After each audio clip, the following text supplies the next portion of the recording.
Now, in this chapter, we'll be looking at topic 4, acids and its property. So for the first part of the chapter, we'll be looking at how we can define acids in terms of the ions that they produce in aqueous solution. And then for the second part of the chapter, we'll be looking at some of the physical properties of acid as well as the chemical properties of the acid in terms of the reactions that they will take part in. So let's take a look at the first part of the chapter first. Now, I believe all of you should have heard about the term acids before. So usually in the movies or the TV, acids are portrayed as something very dangerous, something that you should not touch. And if let's say you come into contact with the acid, it will burn you, okay, and it will cause harm to your body. Other than that, actually, acids actually exist all around us. So, right, for this chapter, we will be learning a little bit more about the acids and around us, as well as what exactly is an acid. Okay, the proper definition of an acid. So, if you take a look at this picture, now you can see 4 different substances. Okay, I have my different fruits here. I have a battery here. I have some soft drinks here, and I have a picture of a stomach over here. So what do these 4 items have in common? Now all these 4 items over here, they actually all contain acids. Alright, they all actually contains acids. So actually, right, we come into contact in acid more commonly in our everyday life than maybe you would have known it. Alright, they exist in the stomach as your hydrochloric acid to help you break down your food. They exist in your soft drink when you drink them, and they even exist naturally in some of the fruits and vegetable. Alright, so what are some examples of acids then? Now, in terms of organic acids that occurs naturally, we have things like your tartanic acid that can be found in fruits like grapes, citric acid that can be found in citrus fruits like orange and lemon, and of course in your yogurt, right, we actually have this thing called lactic acid. And in terms of mineral acids, these are the acids that you can find in the science laboratory. You have your hydrochloric acid, which I think all of you should have heard this before, sulfuric acid, and your nitric acid. These will be the 3 acids that will be the most commonly talked about in your syllabus. So exactly what is an acid then? Now we define an acid as a substance which ionizes in water to produce hydrogen ion, H+ ion. What does this mean? This means that an acid will form this hydrogen ion when it is dissolved in water. So the hydrogen ion, they are responsible for the properties of an acid. So some example of an acid is this thing called your HNO3. This is basically your nitric acid. And your H2SO4, which is your sulfuric acid.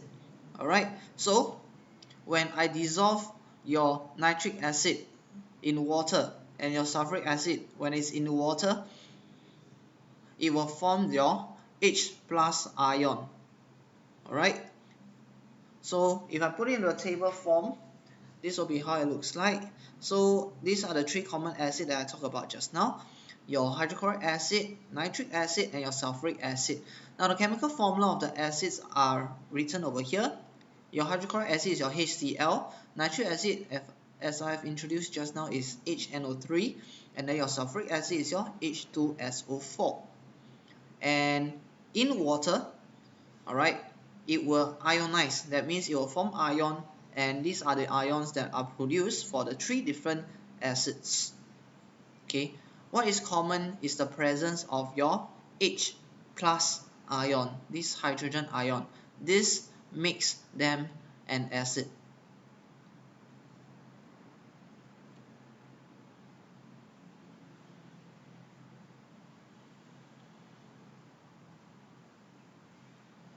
Now, in the next part, we'll be looking at the physical properties of acids. So, what are some of the physical properties of acids? Now, first of all, previously, as I've mentioned before, some of your citrus fruits like your lemon, orange, they actually contain acids. And if you have tasted them before, you will have known that they will have a sour taste. Alright, so acids, right, they have a sour taste. They have a sour taste. And number two, acids has pH value of less than 7. Now you may have, or you may be wondering what exactly is pH. Now pH is basically a scale that we use to measure acidity. Alright, so when I talk about pH, right, basically the pH scale has a value of 0 to 14. So anything that has a number on the pH scale, right, that is less than 7, we will define them as an acid. And the third physical property is that acids, right, they will dissolve in water, and when they dissolve in water, they will form solution which can conduct electricity. Alright, exactly why is this so? You should have already learned it in the previous chapter in chemical bonding. So remember, just now we talked about acids forming your hydrogen ions. Now because of the presence of these ions in water, therefore it is able to conduct electricity. Alright, due to the presence of these free moving ions.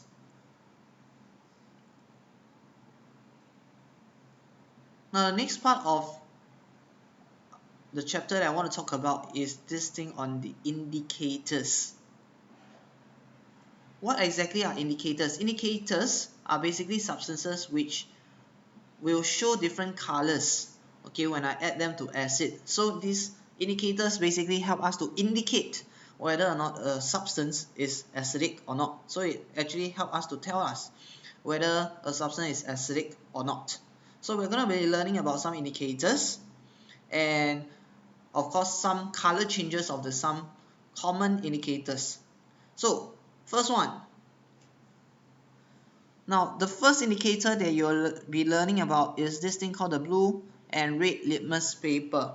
So you can see in the picture over here, these are blue and red litmus paper, and if I want to test whether or not a solution is acidic, all I need to do is to take a piece of blue litmus paper, red litmus paper, and then I just need to dip it into the solution. Very easy to use. So what will I observe when I do the litmus paper test on a solution if it is an acid? Now if this solution is an acid and I conduct a litmus paper test, the blue litmus paper will turn red and then the red litmus paper will remain red. So you can see in the picture over here, I have this blue litmus paper. When I dip it into a solution, straight away the tip will turn red. So this tells me that this solution is an acid. So this is the first indicator. Okay, very easy to use. Tells us whether or not a solution is acidic or not.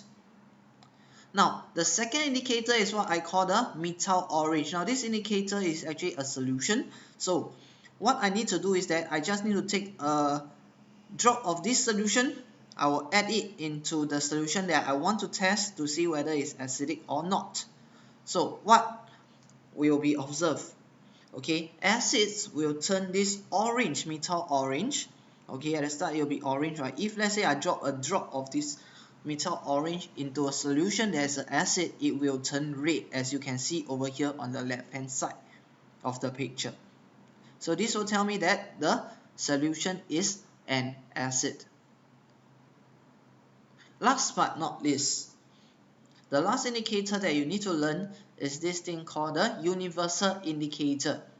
Alright, the universal indicator. Again, universal indicator is basically a solution.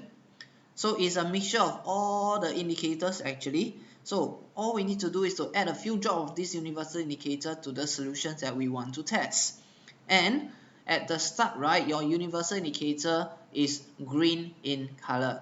So what happens is that if let's say you add a few drops of the universal indicator to a solution that you want to test, if the solution is a strong acid, it will turn red, okay, as you can see in the picture over here. If let's say it is a weak acid, the universal indicator will change from green to either orange or yellow, okay. And if let's say the solution is a neutral solution, pH 7 for example, like your pure water, your green universal indicator will remain green like this in the picture. So we've come to the end of the first part of the chapter on defining acids as well as the different physical properties of acids.